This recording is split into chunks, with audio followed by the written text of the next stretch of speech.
You're listening to the Stop Binge Eating podcast with Kirsten Sarfty, episode number 75. Welcome to the Stop Binge Eating podcast. It's time for you to end your food obsession and begin feeling confident and in control around food. You are absolutely capable of eliminating binge eating from your life, and I'm going to show you how by giving you simple tools and insights that you can apply in your own life. I'm your host, Kirsten Sarfty. Now let's get to it. Hi, welcome back. I am so glad that you decided to listen to this podcast today. It really was a great decision that you made. And today, I'm going to talk to you about how you can also make great decisions when it comes to your eating. I know that sometimes you may feel like you are out of control when you're eating. You may feel like you're not the one choosing to eat the food, that you're having an out-of-body experience, or you've been taken over by some kind of force. And I totally get that. I used to feel the same way. I felt like once I was in binge mode, there was no stopping me.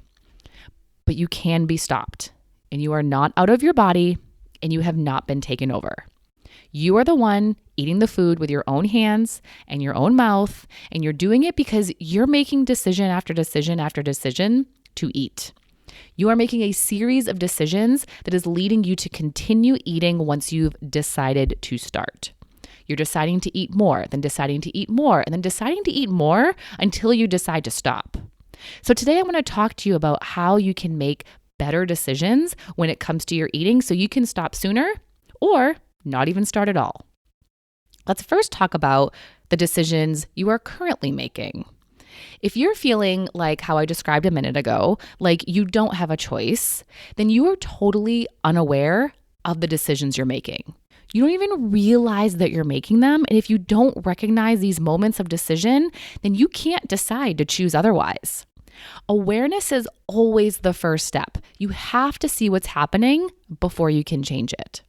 In these instances, it's most likely that you're just running on autopilot, on your lower brain's habitual programming. It's very easy for you to make these decisions quickly and without effort because you've made them this way so many times. You eat the food, your brain automatically tells you to eat more, and you're then driven to do so.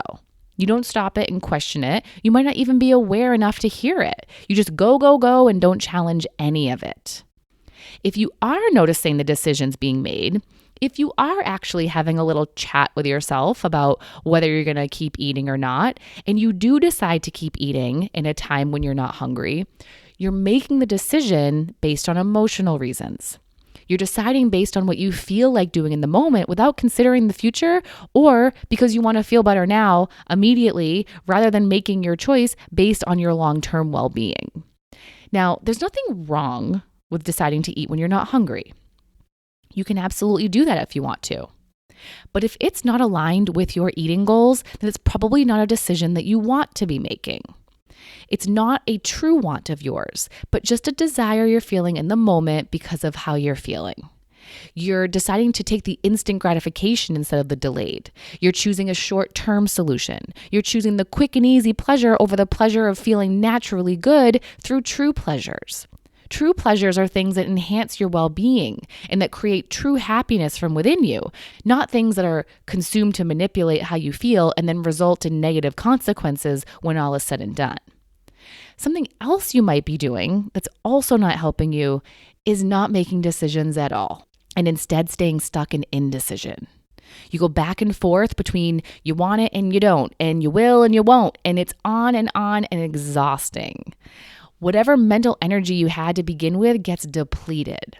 Instead of making your decision and moving on, you stay in a constant state of confusion and uncertainty. And then, I'm not going to say that living in indecision for too long is going to lead you into decisions that you're going to wish you hadn't made, but a lot of the time it might, especially if you're someone who makes decisions they regret more often than not. That's going to be your default when you're mentally exhausted from the back and forth. Indecision is not a fun place to be. Even when I'm talking to people about working with me, I encourage them to make their decisions yes or no sooner than later because honestly, it really doesn't do much good to feel confused and uncertain for too long. You may think that you need to think about your decisions for longer, but I question that. What will thinking about it longer do? Decisions are really just made in an instant. They are made in a slice of time when you say yes or no. Up until you make it, you're just spending your time feeling unsure. You're waiting for the certainty, and I'm here to tell you that it may not just come. And if it doesn't, then you may say no to something that you really want to say yes to. When you're making your eating decision, how will you know for certain if you should eat it or not? The certainty doesn't just come to you. You have to decide on it. Certain is a feeling. We feel certain. So we create certainty by thinking our decision is the right one, and we're going to get what we truly want from it. I remember I was uncertain about a coaching program that I wanted to sign up for. I was considering signing up for it for months. Other people encouraged me to do it, but I was uncertain about whether or not I'd get what I needed from it. And then finally one day, I decided to go for it. I made that decision because I believed I would get what I needed. And I'll tell you, I did. It was totally worth it. And had I never believed it would be worth it, I never would have signed up. The only thing is that I wish I had signed up sooner. I wish I had that belief sooner so I didn't have to wait to get the results I did and learn what I did. The longer you wait to decide, the longer you wait to get your results.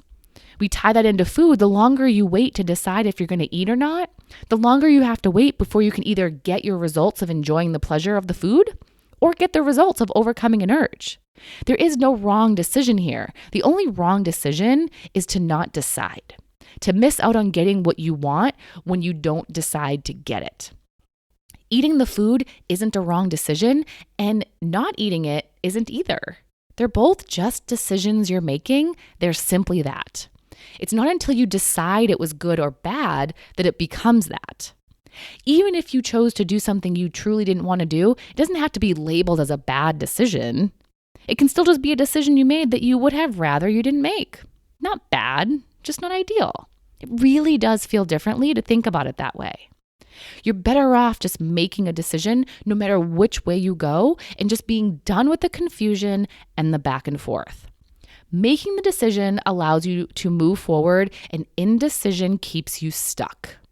Decide to move forward in whatever direction you decide to go, and decide it was the right way to go. There is no right or wrong, just what you decide. So now that you're actually going to make decisions instead of just staying stuck in indecision, how are you going to make them? One of the best things you can do is make decisions ahead of time. When you do this, you're able to much more clearly see your true wants. Then when you're in the moment of the final decision, you're faced with the opportunity to eat or not, you can just decide to follow through on what you already decided. This will help you relieve so much mental chatter about what to do. The confusion of being unsure takes up way too much time and mental space. Don't be confused. Just do what you decided already. Done. If you're not deciding ahead of time and are faced with a surprise decision, think ahead to the ultimate outcome of your choices. It's like when you're deciding to go to bed or not. What will happen if you do? What will happen if you don't? When you're deciding to sign up for coaching, what will happen if you do it? What will happen if you don't?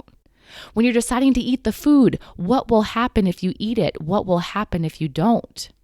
The result is coming for whichever decision you make, and once you become aware of it, you get to decide if you want it or not. When you make decisions, know your reasons for making them and like them. Why are you going to choose each one? Are you going to eat the food because you're afraid of facing an urge or doubtful that you can overcome it? Are you not going to sign up for coaching because you're doubtful you can do it or that it will work for you? Do you like those reasons? Do you want to say no to doing the work of overcoming an urge because you're fearful or doubtful? Just like I said earlier in this episode, you're making eating decisions you don't want to make based on your emotions. You're letting your emotions drive your decisions. But what if, instead, you allow the emotions to be there and made decisions based on what you know you really want?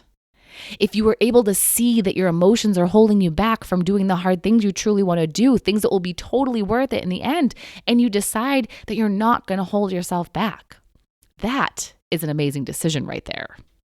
And the last thing I want to say is to not spend too much time making decisions. You know what you want. And if you're committed to getting it, you'll do whatever it takes to get it. You'll feel uncomfortable for as long as you have to. When you leave your decision open-ended, you're wasting your precious time by not deciding and taking action. Decide and then decide it was the right decision for you at the time. Don't second guess it. Take responsibility for it. Own it. Enjoy it. Enjoy whatever you decided. So decide ahead if you can. Think about the results of your decision, like your reasons for making the decision. Don't let fear and doubt stop you. Look at the bigger picture. Don't stay in indecision, and decide that whatever decision you make is the right one. Now go and make good and rational decisions in less time. Think about the big picture and get out of your own way. Have a good one. Bye-bye.